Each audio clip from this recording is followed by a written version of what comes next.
Hey guys, and welcome to another very exciting visual effects tutorial. This is the third and last part in my 3D destruction tutorial series where I will... Oh crap!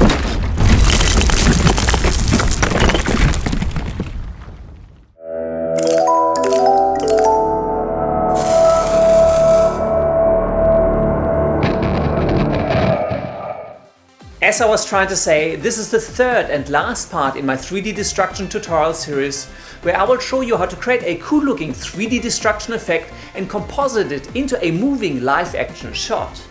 In part 1 we prepared and tracked our footage and then exported the 3D camera tracking data ready for Cinema 4D. In part 2 we used this tracking data within Cinema 4D to set up a 3D scene that would perfectly align with our original footage. We then created a cool looking 3D wall destruction effect and rendered out 3 separate passes: a beauty pass, a shadow pass and a Z-depth pass. In this part we're going to bring all of those rendered layers back into After Effects and composite them onto our original shot. We're going to add a little bit of smoke and some impact elements just to make it look a little bit more interesting. Now, this is going to be a medium difficulty tutorial. I will obviously assume that you have watched and followed part 1 and 2 of this series and that you're generally pretty comfortable in Adobe After Effects. But now, before anything else has a chance to fall on my head, let's jump right into the tutorial. Welcome to the wonderful world of Adobe After Effects, and if you have been following my 3D destruction tutorial series, then this composition should seem very familiar. It is the original shot that we started out with, and if I play this back, this is the shot of me pretending to smash through the wall, and we have the smash text as well as the 2 layers tracked properly into the 3D space of our shot. In the last part we used the 3D camera data from this composition in Cinema 4D to create the actual 3D wall destruction effect. We then rendered out all of those layers, so now the last thing to do is to bring all of those layers back into our original shot and composite everything together. Fortunately, that is actually comparatively easy, so let's jump into the project panel and import those sequences. Here's the location where I rendered all of those image sequences to, so I've got my beauty pass, a bit further down I've got my depth pass, and even further down I have my shadow pass. Do note that I converted these sequences to PNG format. The reason I've done that is just to keep the tutorial a little bit simpler, because I haven't really discussed multi-layer EXR files yet, which I might do in another video altogether, so I figured it was just a bit easier for this tutorial. Let's go to the very top, and first let's bring in the beauty pass. I'm going to select the first image in the beauty pass image sequence. Make sure that you've got PNG sequence enabled, and let's hit import.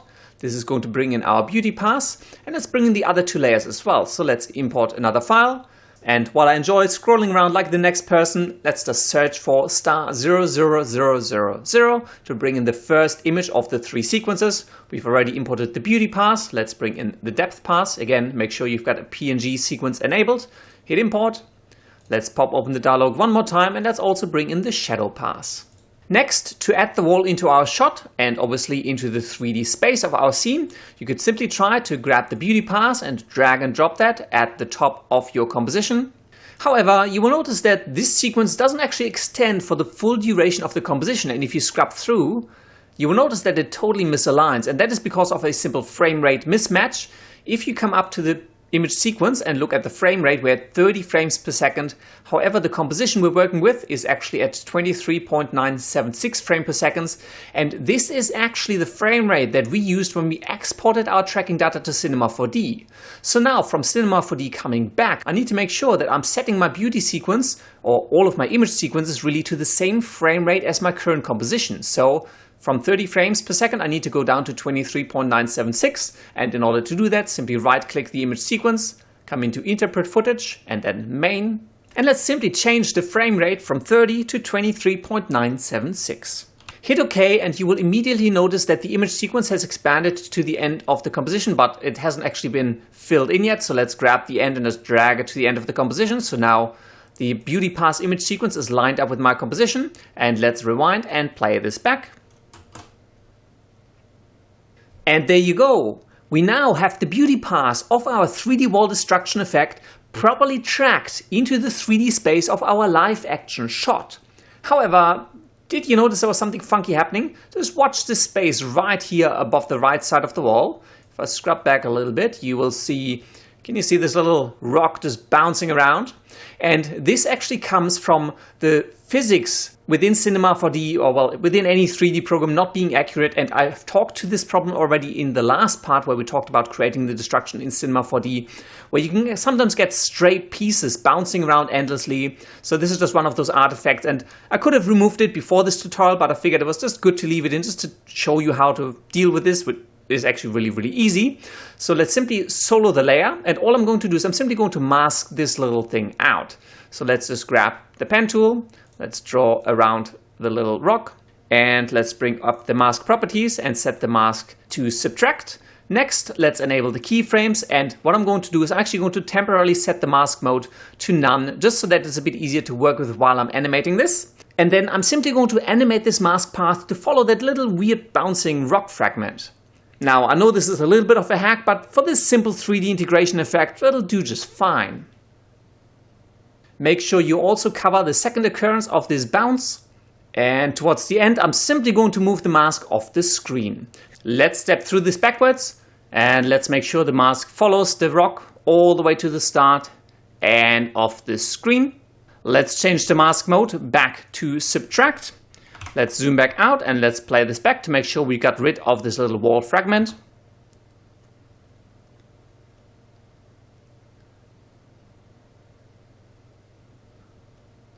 Cool, that is looking good. Let's unsolo the layer again.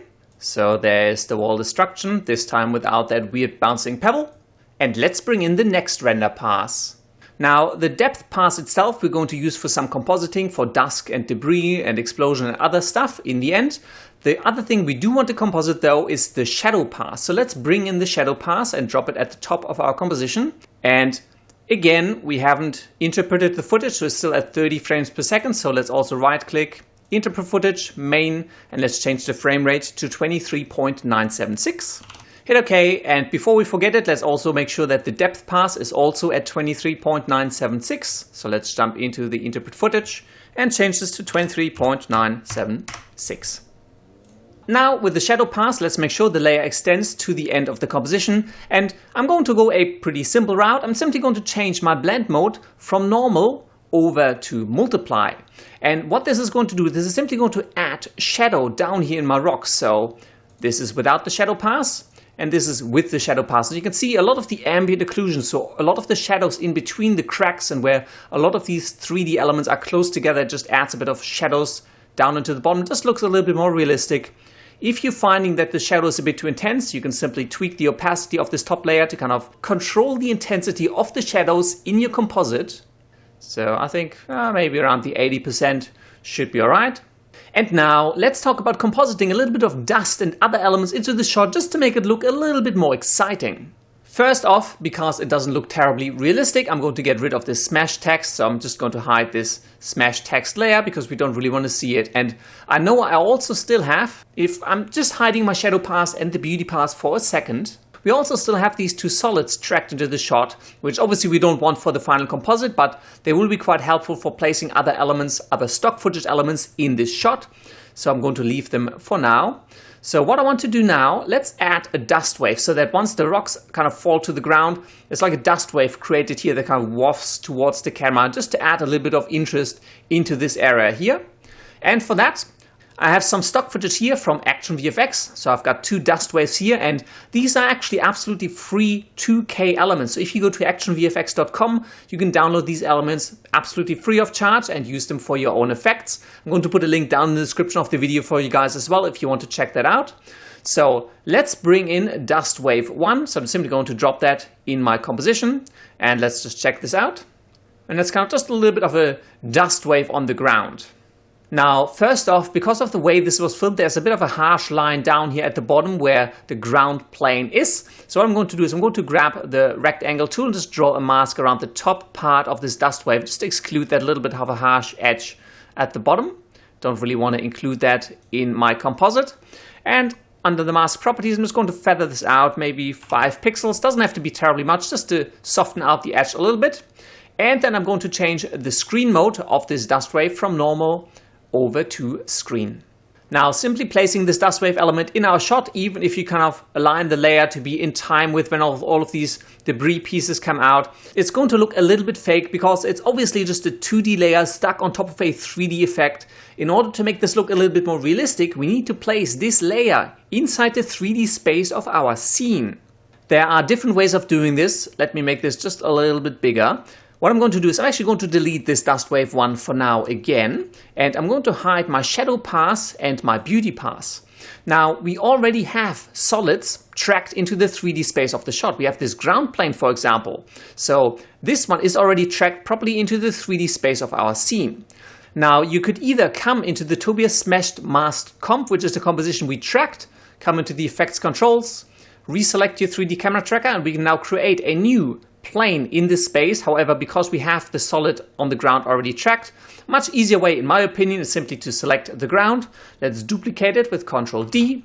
Let's rename this one to dust wave. Let's return to the project panel, and now with the dust wave layer selected, hold down Alt on your keyboard, select the dust wave 1 element, and let's drag it, and with Alt still on your keyboard press down and drop it on the dust wave layer.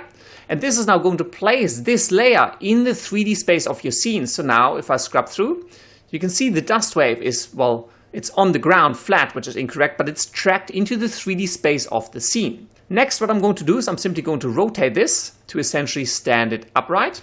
And I'm just going to move it up a little bit. Maybe I'll rotate it just a little bit more. So there's the dust wave. And now if I scrub through, I've essentially got the dust wave composited into the 3D space of my scene. Obviously, I still need to fix this up and blend this in with my 3D destruction effect. So first, let's pre-compose this, Ctrl Shift and C. Let's call this dust wave comp. Leave all attributes in tutorial and hit OK. Let's jump into the dust wave, and that's simply the layer. And again, we're just going to kind of get rid of this ground layer here. So let's zoom out a little bit, grab the rectangle tool, make sure the layer is selected, and let's draw a mask around the top part just to grab the top of the dust. Zoom in just a little bit to make sure I'm getting as much of the dust element as I can without grabbing the ground.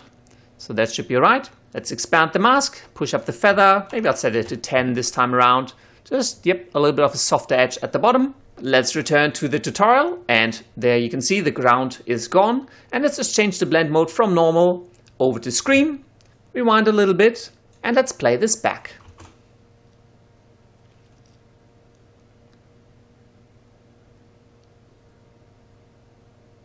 Cool, that's not looking too bad. It's certainly properly tracked into the 3D space of our scene. I might move this layer just forward a little bit so it's in front of the wall. Now, if you're finding that this dust element is a little bit too weak, what you can do is you can actually apply a curves effect to this dust wave. So let's come into the Effects and Presets panel. Let's apply a curves effect. And in this curves effect with the RGB channel selected, let's just push up the brightness a little bit. So we're just kind of intensifying the dust effect itself. So it just becomes a little bit more visible.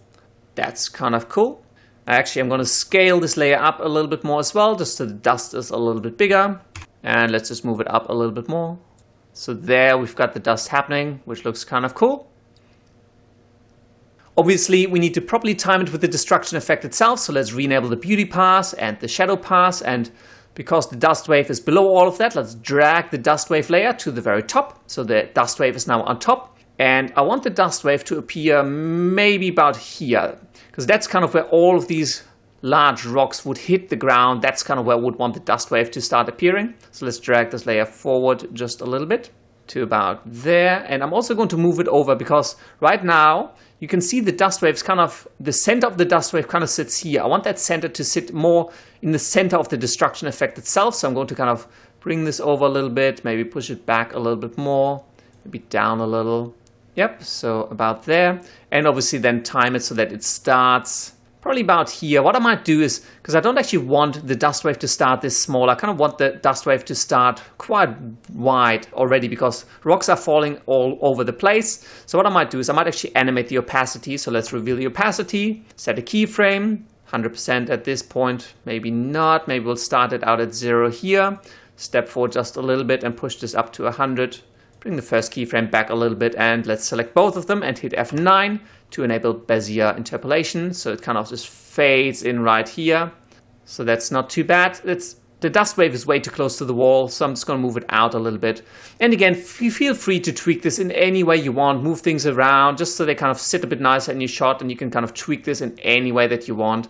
So let's rewind and play this back. Cool, that's not too bad. However, you can tell that the dust wave just kind of sticks on top of these rocks. It's not really integrated. It doesn't really blend in with the 3D effect. And in order to integrate any 2D elements you composite on top of your 3D renders a bit nicer with the 3D elements themselves, we can use the Z-depth pass. Now, first thing I want to do is I want to disable these two layers, the blue one at the bottom and the turquoise one at the back. So let's hide the ground and hide the wall, just so we see a little bit more what we're actually working with. And let's go to the top of the composition. Let's return to the project panel and let's bring our depth pass in. And I'm going to drop this on top of my dust wave itself because I want to use it as a track matte. So let's drop this layer here. And the Z-depth pass, as I mentioned, is a grayscale image that represents the distance of the 3D elements in your shot from the camera itself. So items further away are white and things that are closer are black or they're darker. So this kind of looks cool.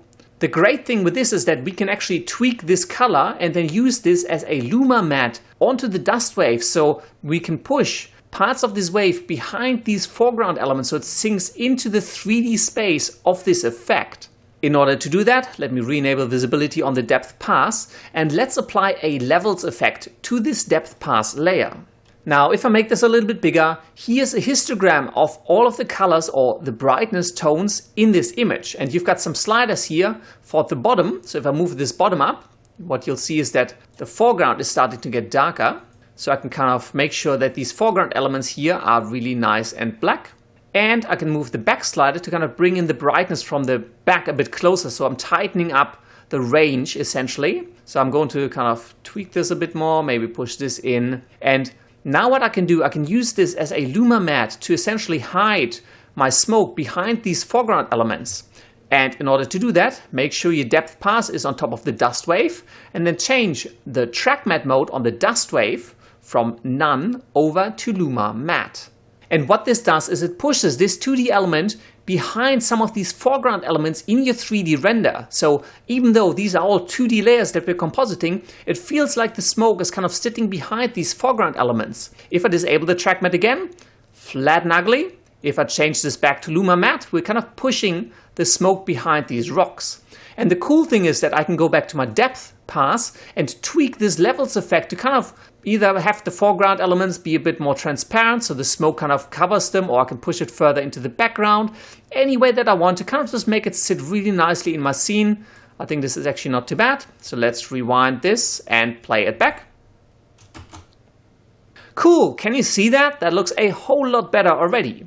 Now, the one thing I'm noticing is that the smoke element, this dust wave, is actually quite slow. And if I return to my project and select the dust wave, yep, it's actually shot at high speed, 60 frames per second. So this layer is actually a little bit slow. So what I might want to do is I might want to jump into my dust wave composition. And on this dust wave layer, let's right click, go to time stretch. And let's speed this up by 250% so that those 60 frames per second match closer to the 24 frames per second that we're actually playing back. And for that, we can change this to 40% of time. So it'll be 2.5 times faster. Let's hit OK. And so it's just going to speed up this effect itself. Let's return to the tutorial. Let's rewind and play this back. Cool, that looks good. Except at the end here, I can kind of see it snap out. So let's make sure we animate the opacity to fade that layer out towards the end slowly. Just it's a bit of a nicer fade out animation. And we now have a cool looking dust wave. Next, we could color grade it a little bit because the concrete of these rocks, I'd imagine, would be a little bit more gray and not this sandy color. So what we can do with the dust wave selected, let's simply apply a hue and saturation effect. And again, you can kind of tweak this any other way you want with other effects, whatever makes you comfortable. I like to just drain a little bit of the saturation out so it's a little bit more grayish, and I think that kind of just suits the effect just that little bit better. Let's rewind and play this back. Cool, that's quite nice. I like how that's looking. The next thing I want to do is, because I can still kind of tell that this is just like one layer of smoke in here. So what I am going to do is I'm actually going to duplicate this dust wave, but I do need to duplicate it together with the depth pass. So let's select the dust wave and the depth pass layer. Ctrl D to duplicate them. So now I have a dust wave 2. And what I want to do is I'm actually going to just move this around just a little bit. I'm going to push it over a little bit. And what I might do, I might rotate it a little bit as well, just so it sits a little bit differently. And next I'm also going to offset this time-wise a little bit. So I'm going to just push this forward and obviously make sure my fade in and fade out still kind of match the destruction itself. But now I'm essentially going to have 2 smoke elements here. I have my dust wave 1 and I have my dust wave 2, just so it adds a bit of volume into the smoke. It just looks a little bit nicer, not just one single flat layer. And you will find that this actually works quite well if you're compositing smoke or fire or other things into a 3D space. Take a couple of layers, offset them a little bit, and just kind of build a volumetric smoke or a volumetric fire out of 2D layers in quick and easy shots. It's hardly noticeable. It only becomes obviously once you really go close up. So for this particular effect, it'll look just fine. If you wanted to tweak this further, you could also come in onto this track mat here for the dust wave 2 layer and start tweaking this levels effect to essentially push the smoke further into the 3D elements or a bit closer towards the camera. Just tweak it to your liking. Now, the last thing I want to show you, and this is just for fun and you can do this however you like, I'm going to composite a shockwave onto where I'm smashing through the wall, just to add a little bit of interest, but also show you another compositing technique where you may have to pre-compose some elements to add some cool glow to it. So coming back to my project panel, I have some stock footage here. Well, technically it's not Actions Essential, this is actually the shockwave pack from Video Copilot. I have a cool looking shockwave here. I can bring this element into my composition and we can check this out. This is the shockwave element. It looks pretty cool already. What I want to do is I want to composite this into my shot just where I'm smashing through the wall. And again, it's not really needed. It's not really realistic, but I figured it just looks cool and I can show you a few more techniques on compositing 2D elements into a 3D destruction effect. So for that, let's re-enable the visibility on the shockwave and let's change the blend mode over to add. However, again, this is just a 2D layer and it'll look exactly like a 2D layer in our 3D footage. And we could duplicate the dust wave and then, drag and drop this on. But what you can also do, and this is just another way of placing these elements in the 3D space of your scene. First off, let's make sure we're turning the shockwave into a 3D layer. Let's reveal the position as well as the rotation properties on the shockwave layer. Come into the dust wave. Maybe we'll take dust wave 1, reveal the position and the rotation. Let's select those properties and copy them with Ctrl C. Let's select the shockwave layer and paste all of that on. And now we have the shockwave sitting exactly where the dust wave is, which is already in the 3D space of our scene. But I might actually push this back a little bit, bring it up a little bit, just so it's kind of aligned with where I'm smashing through the wall. And obviously I would want to align this time-wise as well, so that maybe here is when I want to start seeing the shockwave. Bring this down a little bit and across. Yep, cool, that looks about right. Let's add some color to this effect, and for that I'm going to apply a VC color vibrance effect, which is a free plugin that you can get from Video Copilot. Really love it. It's really easy to use. Just apply it, pick a color that you want. So maybe we'll make this one a little bit yellow reddish, a bit fiery. So that's all right. You can kind of tweak these ones to add more or less vibrance, glow it a little bit more, bring up the brightness and add all sorts of cool effects to it. So that actually looks pretty cool. So let's rewind and play this back. Cool, that's not bad. Now I find this effect, for one, it's a little bit too slow. So again, let's just speed it up. So right click the layer, come into time stretch, and maybe we'll go with 50%. So we'll make it twice as fast. Let's play this back. Yep, cool, that looks a little bit better. And next, obviously, we also need to composite it into this 3D destruction effect, and we're going to do that exactly the same way we did for the dust waves. So let me collapse everything quickly. Let's copy a depth pass layer and drag it above the shockwave. Let's change the track matte option on the shockwave layer over to Luma Matte. And that looks alright, but because we set this track matte for the depth pass up for the dust, which sits a little bit in front of the wall, it doesn't look quite right for this shockwave. So let's reselect the depth pass that we're using as a track matte, re-enable the visibility, and let's start tweaking this levels effect. essentially I want to tweak it so that all of the pieces of the wall that are in front of the shockwave are black, and then everything behind it will go bright and white, so that'll essentially be behind the shockwave and all of the black pieces will be in front of it. So let's hide that again and let's check this out. And again, you can kind of keep tweaking this even with the visibility disabled, just to kind of place that shockwave effect right where you want it to be.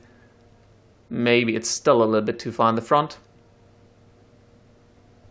Cool, that looks a whole lot better. So that seems to sit a little bit more where I was expecting it to sit. Let's add a bit of a glow to the shockwave, and this is where things get just a tiny bit tricky, and that's kind of the one thing I still wanted to show you. So let's just apply a glow effect to this shockwave layer. And if I bring up this glow intensity a little bit, you'll see that it looks alright, but the glow intensity kind of sits behind all of these foreground elements. And if this was actually glowing, you would expect this glow to spill over these foreground elements. However, because the track matte is applied to the shockwave layer, including the glow, means that the glow itself will also be obscured by all of these foreground elements that we've got in our depth pass just above the shockwave layer. In order to have this glow spill over the foreground elements but the shockwave to sit behind them, we need to pre-compose these layers. So let's select the shockwave layer, and I'm actually going to delete the glow effect for now because we're going to reapply it on the new pre-comp. So let's delete the glow effect from the shockwave layer. Select the shockwave layer and the track matte above it, the depth pass, and let's pre-compose those two layers. Let's call this one shockwave comp. And let's hit OK, and two things that will happen is, for one, you're going to lose the blend modes, but also it is no longer properly tracked into the 3D space of our scene because this pre-comp, this shockwave comp, doesn't include a 3D camera, so these are just 2D layers now. Return to the tutorial, and the easiest way to change this is make sure you can see the switches for the layer, and I want to enable this little cogwheel here, which is collapse transformation. So let's enable that on the shockwave comp. And this is going to treat the layers that we pre-composed as if they were actually sitting in this composition. So the 3D camera will be applied correctly and the blend mode will be maintained. And now it feels like we're back where we started, but if I solo this shockwave comp layer, you can see this is actually just the visual elements of the shockwave obscured by these foreground elements. And this now allows me to apply a glow to it. So let's reapply a glow to this shockwave comp. And this one does not respect the alpha channel or the blend modes of this composition. So what I might have to do, I'll change the blend mode from normal back to add. But now we can pump up this glow intensity wise, and you can see how this glow is now spilling over these foreground elements. And to me, this is just kind of makes it look a little bit more interesting as opposed to the one where it was a bit flatter. And again, you can kind of tweak this any way you want. Obviously, I just wanted to show you this pre-composing technique to add some fiery elements or other things that you need to glow and then kind of spill that light over the foreground elements. So I think this actually looks pretty cool. Feel free to tweak this to your liking, add new elements, remove elements, just to make this look exactly the way that you want. And finally, whenever you're compositing a number of layers together, I always recommend doing some color grading over all of the layers at the end to kind of just bind them together a little bit better. For that, you can easily whip up an adjustment layer and then start applying color grading or color correction effects, like, for example, a curves effect, and tweak the contrast, or, let's push a little bit of blue into the highlights and maybe a bit of green into the shadows. Do this to your liking, but the key concept here is that because these grading effects are being applied to all of the layers that we've blended together, they're kind of going to be bound together a little bit like glue because they're all going through the same correction and coloring process. And obviously, finally, you would want to add some camera shake. And I'm not going to go into that right now simply because I have a separate tutorial for how to create a camera shake already. And I'm going to put a link to that in the description of the video. I'm also going to put a link to my color correction and color grading tutorials if you do want to check that out. But I think this dragged on long enough. Let's make sure we're at the very beginning of our composition, and let's play back our final 3D wall destruction effect.